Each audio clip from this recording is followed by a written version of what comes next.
Hi everybody, so you know me, my name is Owtram. I'm the owner of Antares Bushcamp in Umgede Hide, and with me is Murray Reid, Warden of Olifants North Reserve, and we just wanted to give you some sort of background as to an event that happened last week on the reserve that we were very excited about, and yeah, just felt that it needed some explanation as well. So a couple of weeks ago, one of the owners on Olifants North Reserve picked up on this young elephant. It can be seen in the clip here with a wound on its front leg, and then last week on the 2nd of July, my guests, they were sitting in the hide, saw it again and alerted me to the fact. So I immediately messaged Johnny, who was our warden last week on the reserve, and we then decided no, it was time to see if we could get the helicopter and the vets out. It had taken a couple of weeks to find this guy again. So we scrambled that, and a call was made and the helicopter was summoned. It took about an hour for them to get here. Normally takes a little bit of time to find a pilot that's available, a vet that's available, for them to assemble their team and their equipment and stuff like that. In the meantime, we relocated the herd, and Johnny kept an eye on it with the drone. He's become quite an expert drone flyer recently, pilot I should say, not flyer. And yeah, we waited until the chopper arrived.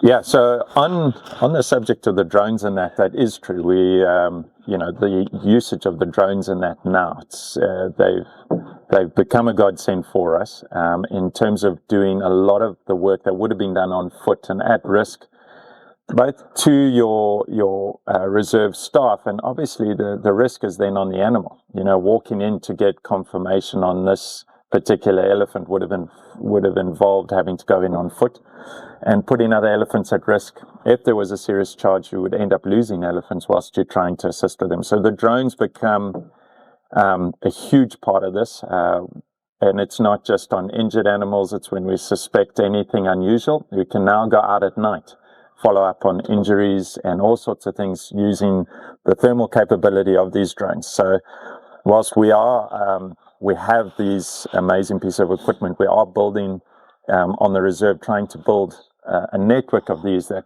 every region and every warden has this equipment to use. And as we're receiving these pieces of equipment, we're actually growing what we can actually do with them. So in this situation now, you can see, helicopters now landed. We're actually planning the operation with very good intelligence because of the fact that we've got at least 40 minutes of drone footage of exactly what's happening, the animal, its location, the herd's location, and their movement, at no risk to animal or staff. So yeah, this is where things like these our camera networks and the drones and their thermal capabilities, this is where equipment is key in safely executing our work out here. And I think one of the other things, Murray, is that you've got a drone that's flying 100 feet up or possibly higher in this case. I think it was 300 meters that Johnny said to me he was originally flying at when he located the elephants, and so the elephants aren't even aware that they're being monitored. So they're very relaxed, and they're not running off and stuff like that. So we can control the whole sighting and episode with minimal disturbance to the animals, and therefore improve our chances of it being a successful 100%, operation. Yeah. As in this particular case, that was what was a possibility in this exact instance, and that.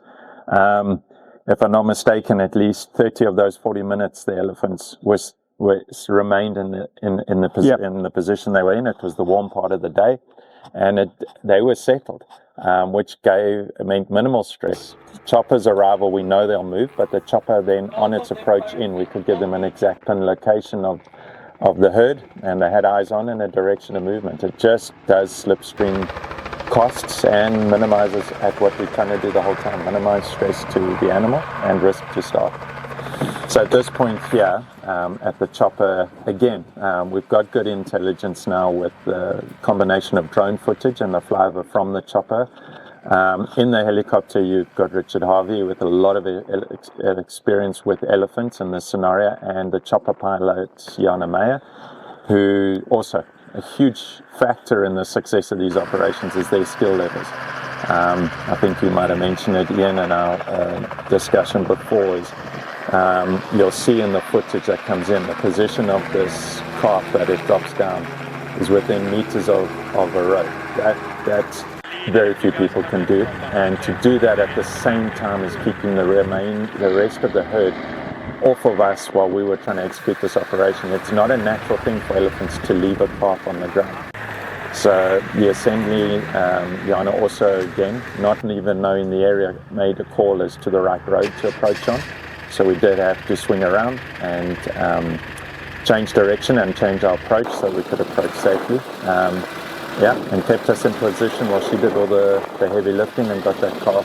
One start was in from Richard.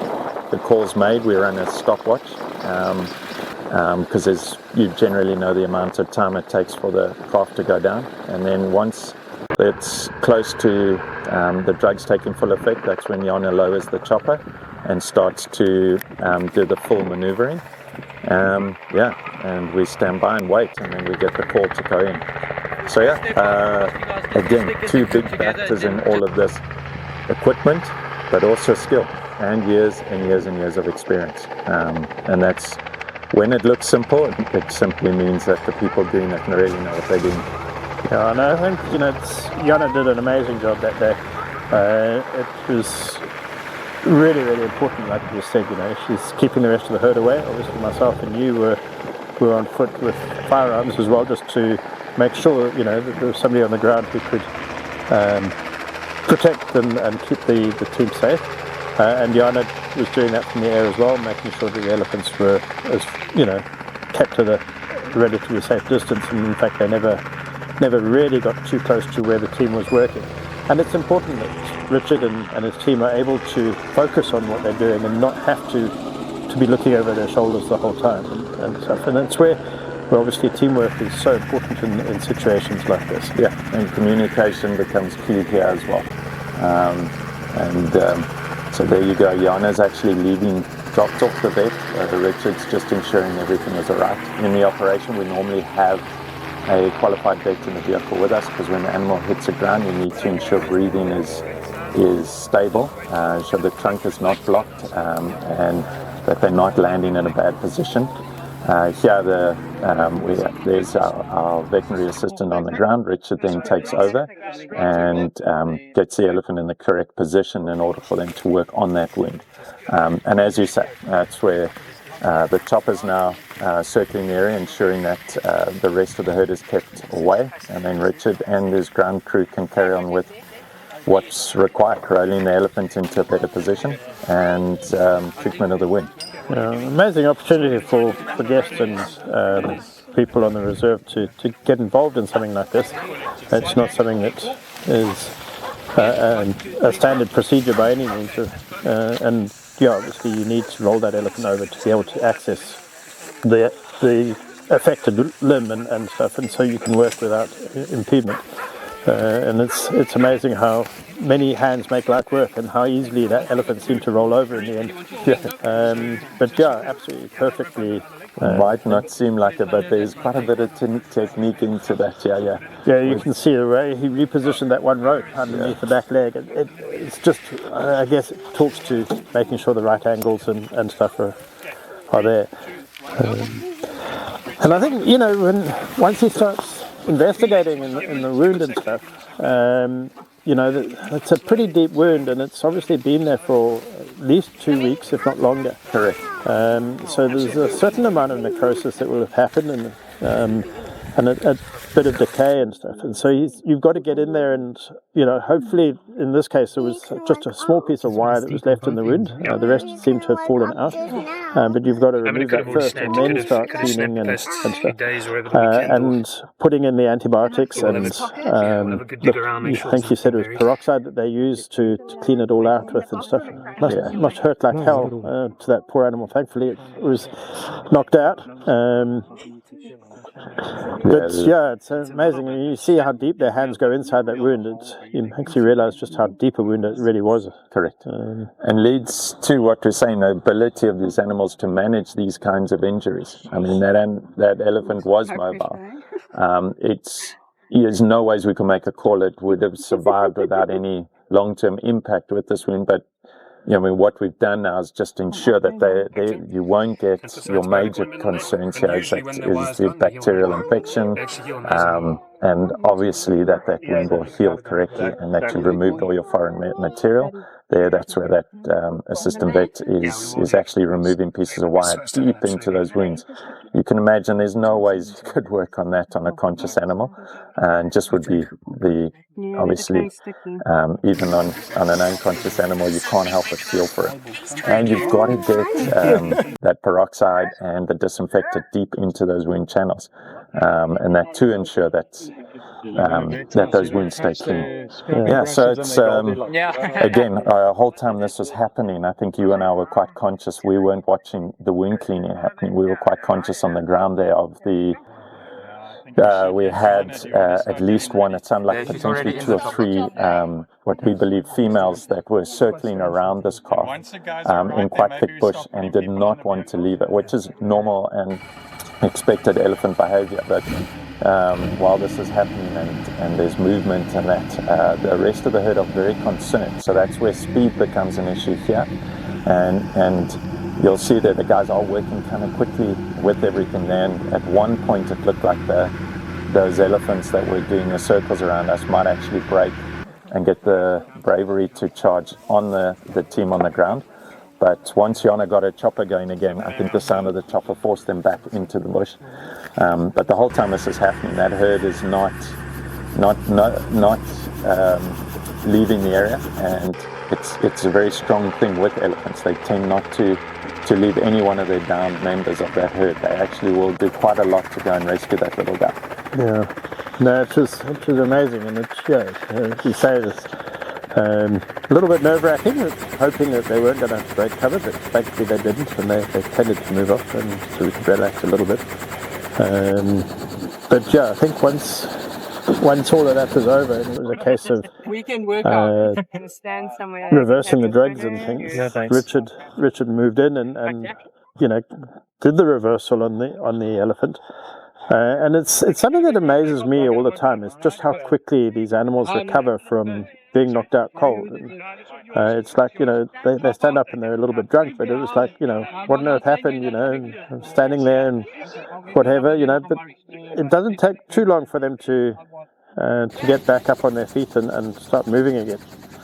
Yeah, that's very much so. And also the thing is, as you know, with elephants, there's also no concern because of their ability to communicate over distance as well. There's never a concern that the calf will relocate with the herd. We trust once that calf's mobile, within minutes there will be adults, aunts and mother and aunt and concerned elephants around it, just to make sure that that they're okay. And what we've seen before when we've watched the reunited elephants, and that the herd will remain until the groggy elephant is able to move again and 100%. So it was interesting when this youngster got up, and I noticed it headed immediately in the exact direction of where the elephants had last been heard from and seen. So, and all the time I was going through my mind, I wonder if even whilst he's unconscious, if he's communicating. They have this ability to communicate, whether he could hear the others talking to him, whether they could hear him talking in his sleep, or what. It's really difficult to know exactly what's going on there. But he headed straight, or she headed straight back into the direction of the rest of the herd, and it was like there was no confusion, nothing whatsoever. It was amazing. Yeah, and that one of the things that is quite interesting is that, I mean, it's a dissociative narcotic. So they are conscious while they're on the ground. It's just there's a separation, you know, along the nerves and that just separates them. So they, the brain from the rest of the body, that actually just, so it's one of the things that on the ground you try to keep sound to a minimum. You don't shout, scream, and you often cover their eyes and that if you need to, if they're going to be down for a length of time. And that just to minimize stress to them. And I think that's why they come to completely aware of their environment and the surroundings and direction to go and everything. But yeah, there they go. This is now in real time. I mean, from the wake up being administered to getting onto the feet is a matter of a couple of minutes, which is why you got to really get out of the way quickly. And it's fascinating here. If you watch the young elephant, how as soon as he's standing up, he's immediately throwing dust over his wound again and stuff like that. And it's one of their ways of dealing with those injuries and trying to keep flies off it, keep it clean. Keep it dry. It doesn't seem to make too much sense when you're throwing dirt and mud into it to keep it clean, but I guess it does wash away any other bacteria and stuff. And I think helps keep flies off, which is they instinctively know is one of the things they need to keep trying to do, is keep flies off of their wound. But you can see no negative impact on that. I mean, that was a deep wound on that animal's leg, and it just goes again to how tough animals are. It's either of us. We would have been hobbling around asking for a pair of crutches and all sorts.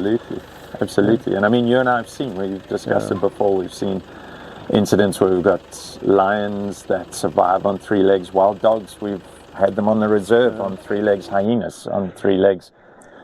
This clip we're watching now is 24 hours later, back at Umgede Hide again, and he's back with the herd, drinking, and it's like whatever happened yesterday was part of the history now. It didn't actually happen.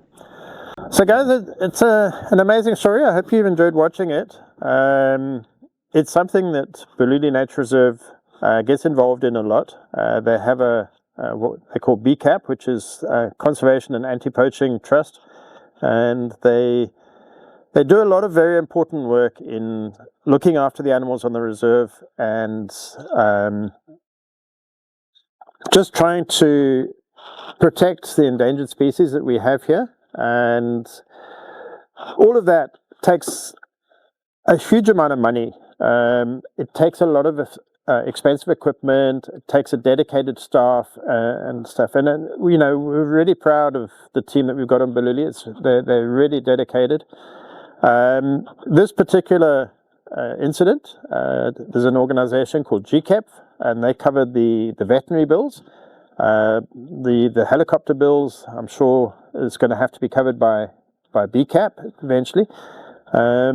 But Balule is always looking for donations. If anybody is keen to make donations, I'll leave a link at the end of the video, and there'll be a screenshot of the bank details and stuff, or you can even go online to through their Instagram post. All their tags will be attached to the social media as well.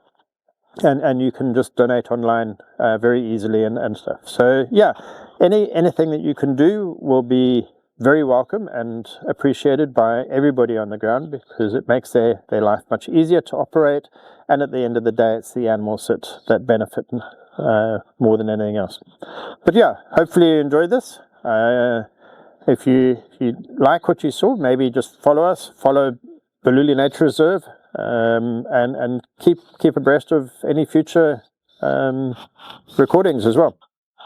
Thanks very much. Thanks for inviting me to tag along and share the story. Well, thanks, Murray. It's good to have a happy ending, and this is what we do. This is why we're here. So yeah, thank you very much.